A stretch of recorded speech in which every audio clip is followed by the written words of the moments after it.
ao longo do tempo, se desenvolveu uma outra hipótese científica, que seria a hipótese do chamado Intelligent Design, ou seja, do projeto inteligente.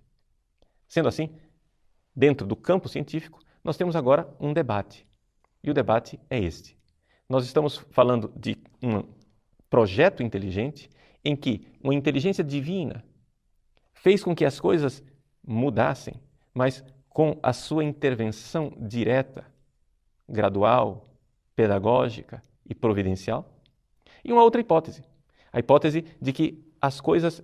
Salve Maria, Deus abençoe. Então, como vocês viram no título desse vídeo, a gente vai falar sobre design inteligente, que é um tema que eu gosto muito. Por incrível que pareça, o Padre Paulo e esse cientista brasileiro aí, que teve um debate com o Fábio Marinho, né, que ele é o Marcos Elberlin, ele é um cientista brasileiro, ele acredita e defende muito o design inteligente, intelligent design.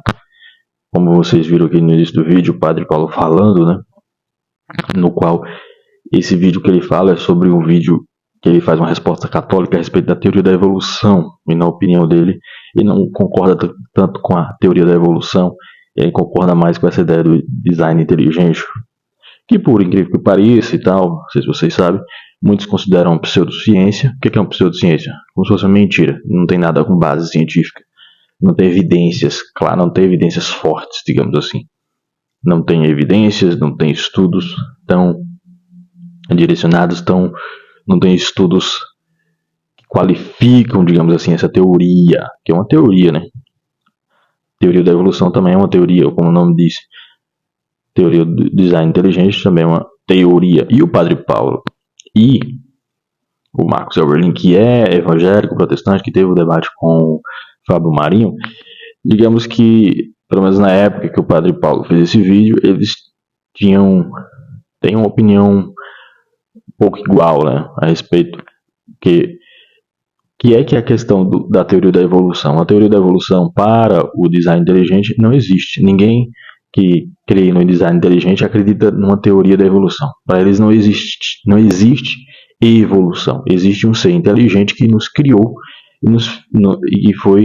e que nos fez prontos, né? Não existe uma evolução exatamente.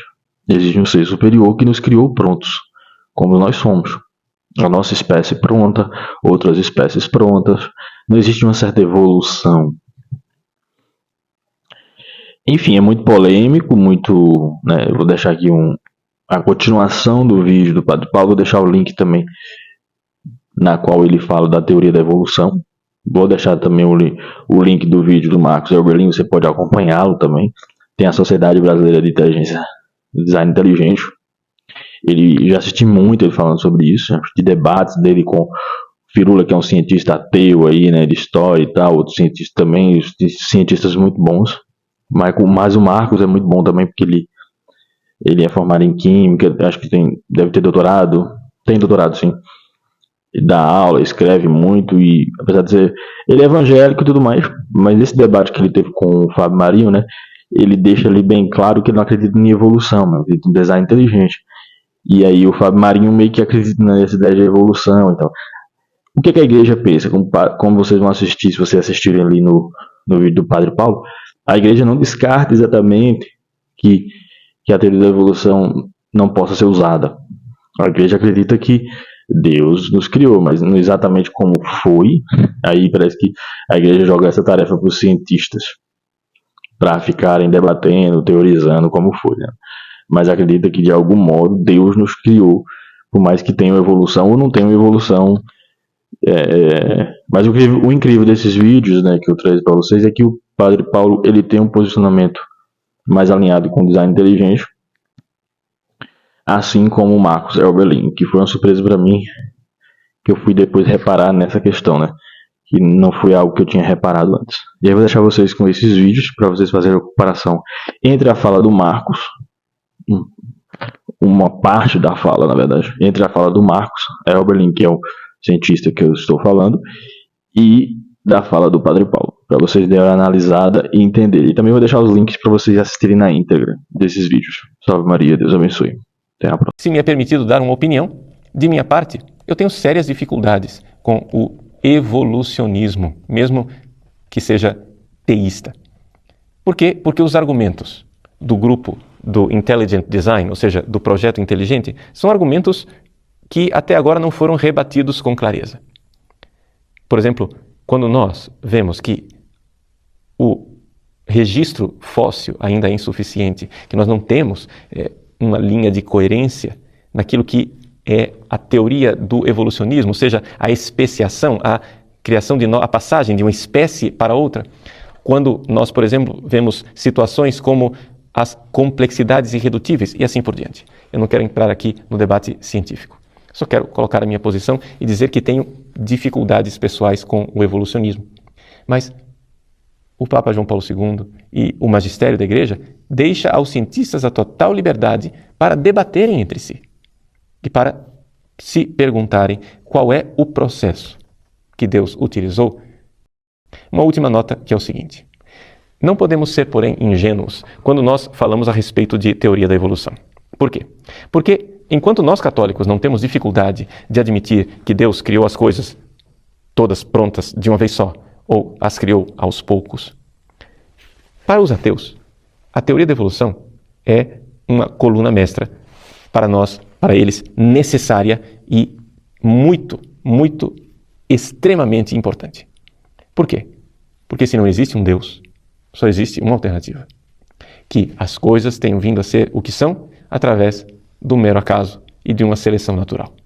É por isso que, quando nós falamos desse debate a respeito da teoria da evolução, nós estamos diante de uma parte que é bastante beligerante. São os ateus. Nós não temos dificuldade de analisar as duas hipóteses, mas os ateus têm aqui a sua única tábua de salvação. Porque como explicar o mundo se não há um Deus?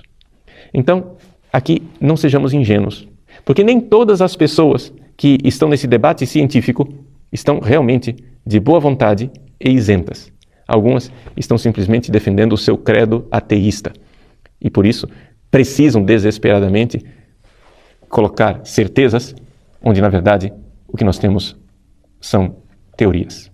Colocar essas coisas de acordo com a necessidade. Não, olha, segundo... Ou o senhor acredita numa evolução diferente? Não, eu não acredito em nenhuma, na realidade, Padre Fábio. O design inteligente ele é anti-evolução.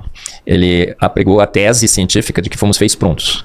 E que há elementos na ciência que mostram que fomos assim feitos, prontos.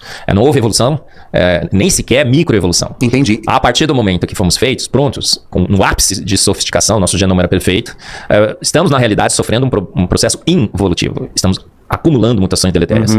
E há como mostrar essa perfeição desde o início, de que nós fomos feitos? Claro. Olha, nós temos um DNA que está acumulando mutações deletérias. E todas as trocas, todas as diferenças que a gente percebe em um novo DNA de uma nova geração são defeitos.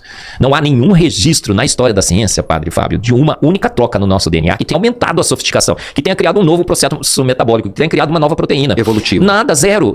Todas as trocas que elas têm acontecido ao longo da nossa história na Terra, a gente tem como acompanhar isso hoje, foram deletérias. Todas as mutações reportadas na literatura científica, porque a gente foi estudar, a gente foi pegando artigo após artigo, causaram problemas, defeitos. Algumas vezes o defeito foi vantajoso. Por exemplo, se só tiver uma anemia falciforme, Padre Fábio, e for para a África e por acaso adquirir malária, esse defeito vai ser vantajoso. Mas se você quer ter anemia falciforme, é uma doença terrível, dores. As crianças que têm anemia falciforme vivem muito pouco, não passam de 40 anos, tem que fazer transfusão de sangue. Tudo. Então, quando há alguma vantagem nessas mutações, é um defeito vantajoso. Mas uma vantagem num conjunto muito grande de males que essas mutações têm causado. Então, no design inteligente, a nossa tese é que a gente foi feito pronto, no ápice de sofisticação. E perfeitos. E com o passar do tempo, estamos degradando na Terra. Homem foi feito homem, chimpanzé foi feito chimpanzé, gorila foi feito gorila. Não houve evolução. O porquê? Porque todas as evidências científicas mostram que como que poderíamos ter evoluído, segundo Darwin? Por mutações, por trocas. As trocas são danosas. Entendi. Trocar dá defeito. A seleção natural, sabe o que a seleção natural faz, Padre Fábio? Ela ceifa o mais debilitado. Ela não preserva o mais apto. Veja na pandemia. O que aconteceu na pandemia? Quem sobreviveu na pandemia desenvolveu alguma coisa nova? Um novo sistema imunológico? Um nariz que filtra vírus? Ninguém conseguiu, né? Há controvérsias, mas todo mundo usou máscara, certo? Não, o que aconteceu na pandemia. Infelizmente, Intervenção decaída, né? infelizmente, os mais debilitados é que foram ceifados. É o que a gente chamava lá de comorbidades. E quem foi preservado não é porque era melhor, é porque era menos pior. Nós fomos preservados, acho que todo mundo sobreviveu aqui, né? Rodrigão, acho que tá... Tamo aí. Sequelado. Eu não sei como que ele passou, né, Padre Fábio? Sequelado. Fala, Foi isso, muita não fala, sorte. isso. Sequelas gravíssimas, Todos- você não faz ideia. Todos que sobreviveram na pandemia estavam menos estragados só por isso. Não existem evoluções e nem microevoluções. Nem micro, O olha só. apêndice, o